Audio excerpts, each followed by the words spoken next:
Hello, I'm Anna and this is Sterling. And I'm Luca and this is Kitty and Nara. And this is our 2015 extended body Ford Transit named Firefly.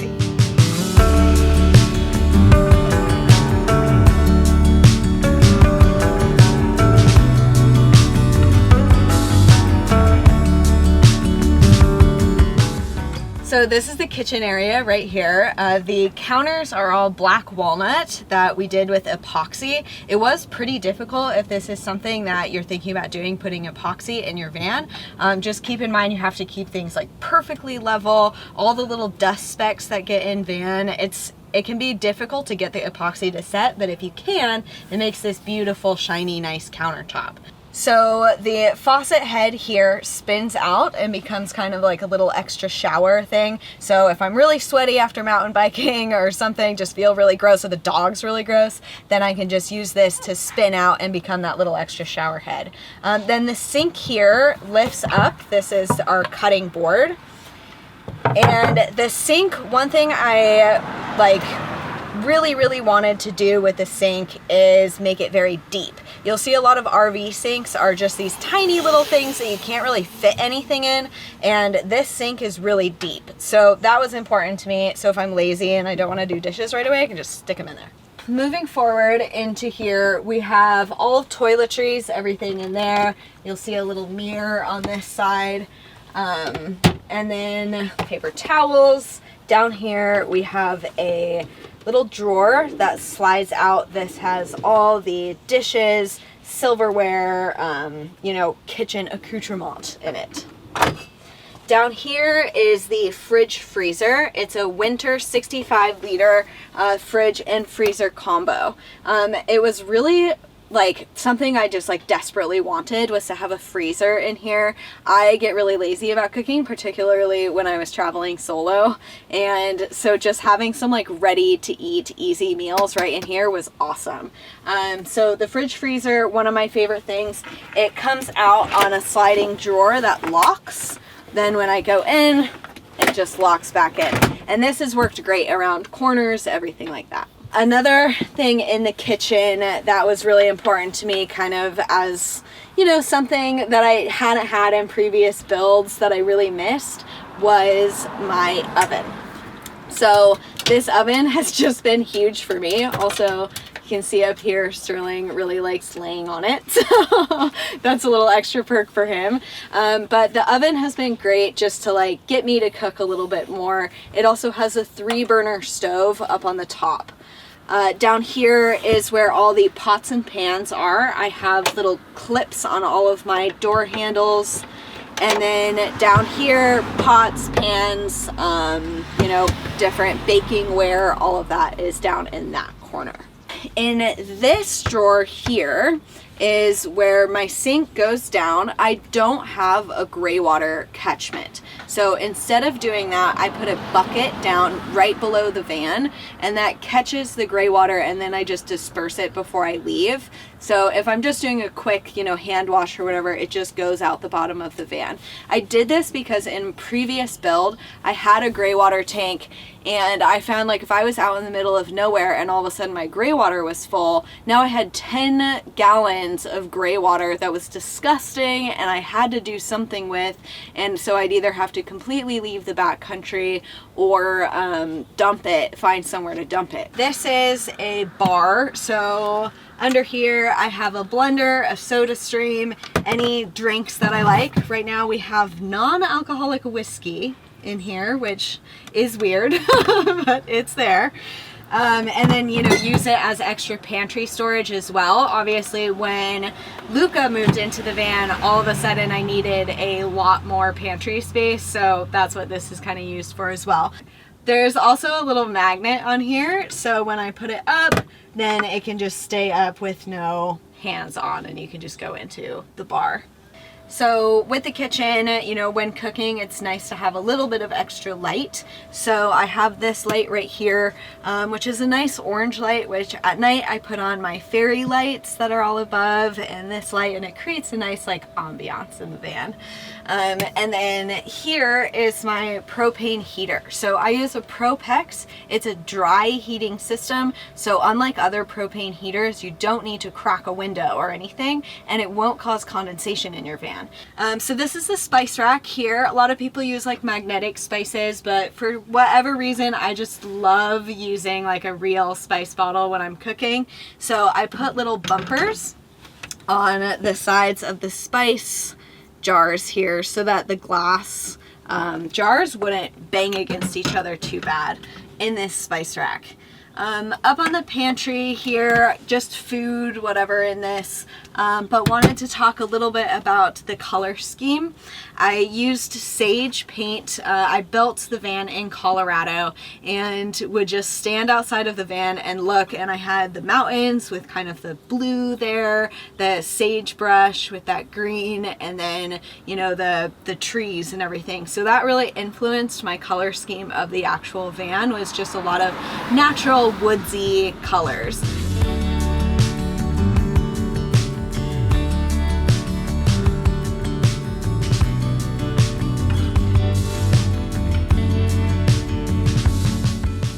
I've always been fairly nomadic. I did a lot of outdoor recreation work and traveled a lot, and so the beauty of nature and just being able to be out there all the time is really what motivated me. Well, and my spirit is definitely that of a traveler, always has been. And, you know, I've been very home-based raising my kids.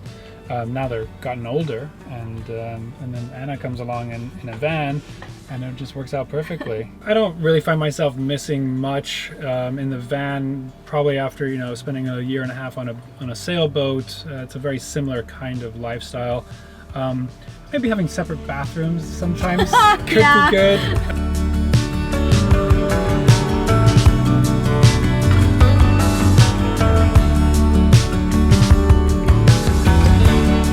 This is the bed area here. I chose to have a fixed bed in the van and do it nice and long because of a couple reasons. One, I just am lazy and I don't want to have to put together my bed every single day. Two, I do a lot of outdoor activity, and so I really needed a big garage. So the fixed bed allowed me to have enough space underneath to have like my raft and everything down there, and then I measured it so that I could still sit up in bed here. So when I built the van, it was just me in here, but you know, I was hoping maybe somebody would join me at some point, and so luckily I built it lengthwise because Luca is like 6'1", 6'2", and so if I had done, you know, a bed this way, he would have a really hard time in the van, so it worked out pretty nicely that way. It is a full bed, and so I had some room on this side of the platform. So in this little cabinet here, I have all my hanging storage as well as a, you know, fairly large mirror. I still don't have a full length mirror in the van, but this at least gives me some space to get ready, put on my shirt for, you know, professional meetings. Of course, you know, working remote, I can have my like pajama pants on, but I do need a nice shirt sometimes. So that's all in there. Up here I have my books, camera stuff, speaker, and then, you know, sweaters and things like that. I did free up one of my boxes for Luca's clothes, but most of his clothes go in a shelf underneath the bed in our front storage there. So this is the electric panel. If I was to do something a little bit differently, I would bring up the electric panel and make this door a little bit bigger, but where it is isn't too bad here. So opening this up, I have like my solar charge controller, circuit breakers, you know, all the fuse box and battery monitor. So basically everything that kind of goes through and controls the electronic system. My actual battery is 170 amp hours of lithium, and that is stored in the garage. Then I have a 1500 watt inverter, which turns on right here and goes to this power strip down here. and that allows me to have AC power and not just DC power. The solar goes up to 2 solar panels on the roof. I have 2 flexible solar panels, and they're 320 watts total. I would love to have another lithium battery and 1 more solar panel up because I have a very power hungry build. And with now 2 of us in the van working, using our laptops constantly, always really trying to power things, the 170 amp hours is great if I have full sun on those panels. If it's a few really cloudy days in a row, then I need to plug in. So when I first made the electric system, I didn't have an external plug-in.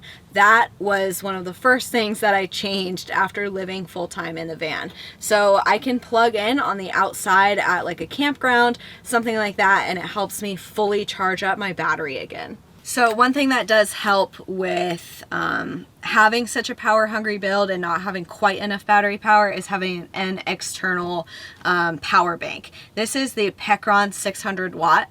I love this thing. If my battery goes out, I can charge my fridge off of it. I can bring it outside if I want to go like work by a river or something. I can like plug my laptop into it. If I just like desperately need to get some work done and the battery's not keeping up, right here. I think this is such an important thing to have when you're living van life, is having an extra battery system, particularly if you're working a lot. So this is the couch area of the build. I decided to put the couch here because, you know, I like to work from this desk and I always want to look out. I see a lot of people put like a double desk right next to their bed, like within the van, and that's great, but you don't get to look out while you're working. And so I want to enjoy the view as much as possible. So here is my little couch area. The desk is on a Lagoon table leg, which can go up, down. This can even come off. It rotates. It can come down. My passenger seat swivels into a captain's chair, and I can even bring the table down and work from there. So I love the Lagoon table leg. For the actual couch cushions, I bought the fabric online and then hired a local seamstress to cover it up for me. I love this fabric. And then I actually put zippers on the fabric as well so that I can take it off and wash it. Under here, I have the composting toilet. This comes out and lifts up. There's a pee jug, everything in this area. So the reason that I got a composting toilet is because I've actually lived in 2 other builds before this. In one I had a cassette toilet, and one I had a black tank, and both of them just stunk. Like, I did not like the smell of them at all. And so with the composting toilet, because of the way that it separates out the urine and the solid matter, then it really doesn't have much of a smell at all to it. You know, once it gets pretty full, you just empty it out. It's super easy. I love this thing. I would never live in a build without a composting toilet and choose a cassette toilet again. Then on this side, I have trash and recycling. This is something actually a lot of people don't think about in their builds, I notice, is where you're gonna put trash, recycling, and laundry. When you're building, make sure that you have a dedicated spot for those things. And then up here, I have some artwork done by a friend of mine, Ian Gannon. I led a big 27-day rafting trip down the Grand Canyon, so this is here to just remind me of my favorite place.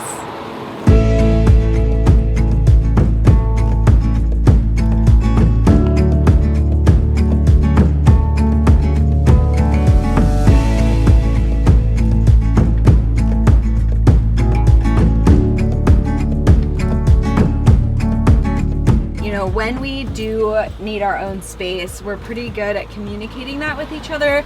And you know, the nice thing about a van is you don't live inside. Part of your house is this big, huge outdoor space that you have. So sometimes like he'll go for a mountain bike ride and I'll just stay behind and read a book. Yeah, for me it's not really a problem because the closer I can be to Anna, the better I feel. So on that level, it's actually really great. And I think the real trick, which is very similar to boat life, is just keeping a tidy ship. You know, keeping the van clean, cleaning up after yourself, so you don't get that little irritation of having to clean up after someone else, that feeling. Yeah, because that's the thing about a small space is like it's easy to clean up fairly quick, but it also gets dirty immediately. That, and I think communication, just really talking to each other. Like, we have a deal with each other that if one of us is frustrated, we'll say like, I'm frustrated by the situation, I'm not frustrated at you.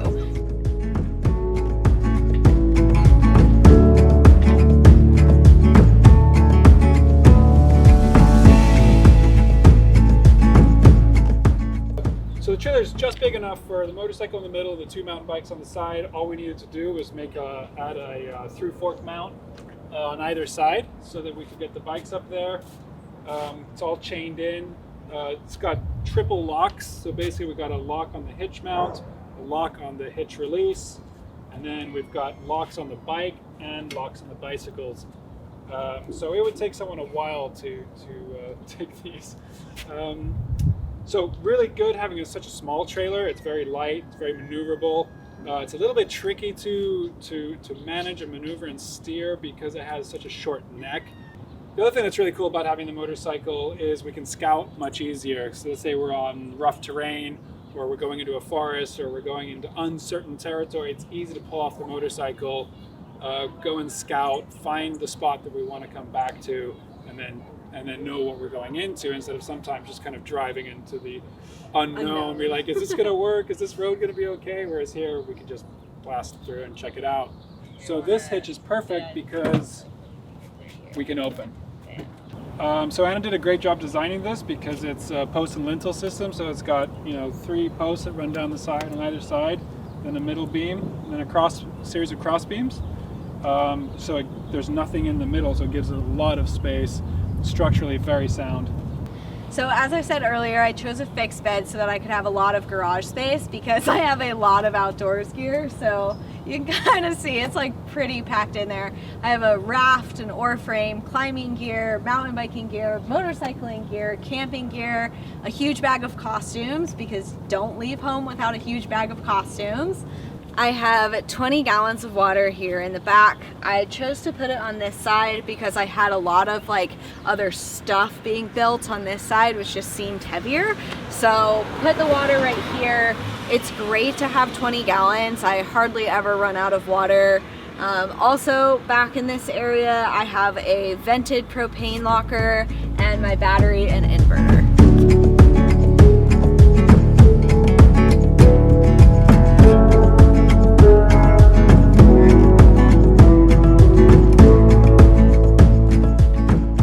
Advice that I would give is really learning to listen to that voice of intuition.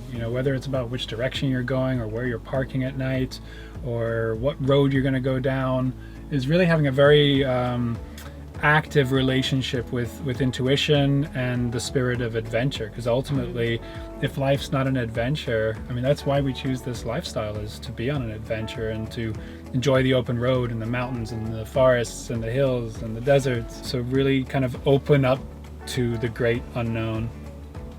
If you want to follow our adventures, then you can follow on Instagram at Wayfinder Chronicles or YouTube at The Wayfinder Chronicles. I really hope to see you all out on the road one day or wherever your best intentional life takes you. Thank you so much for touring Firefly with us.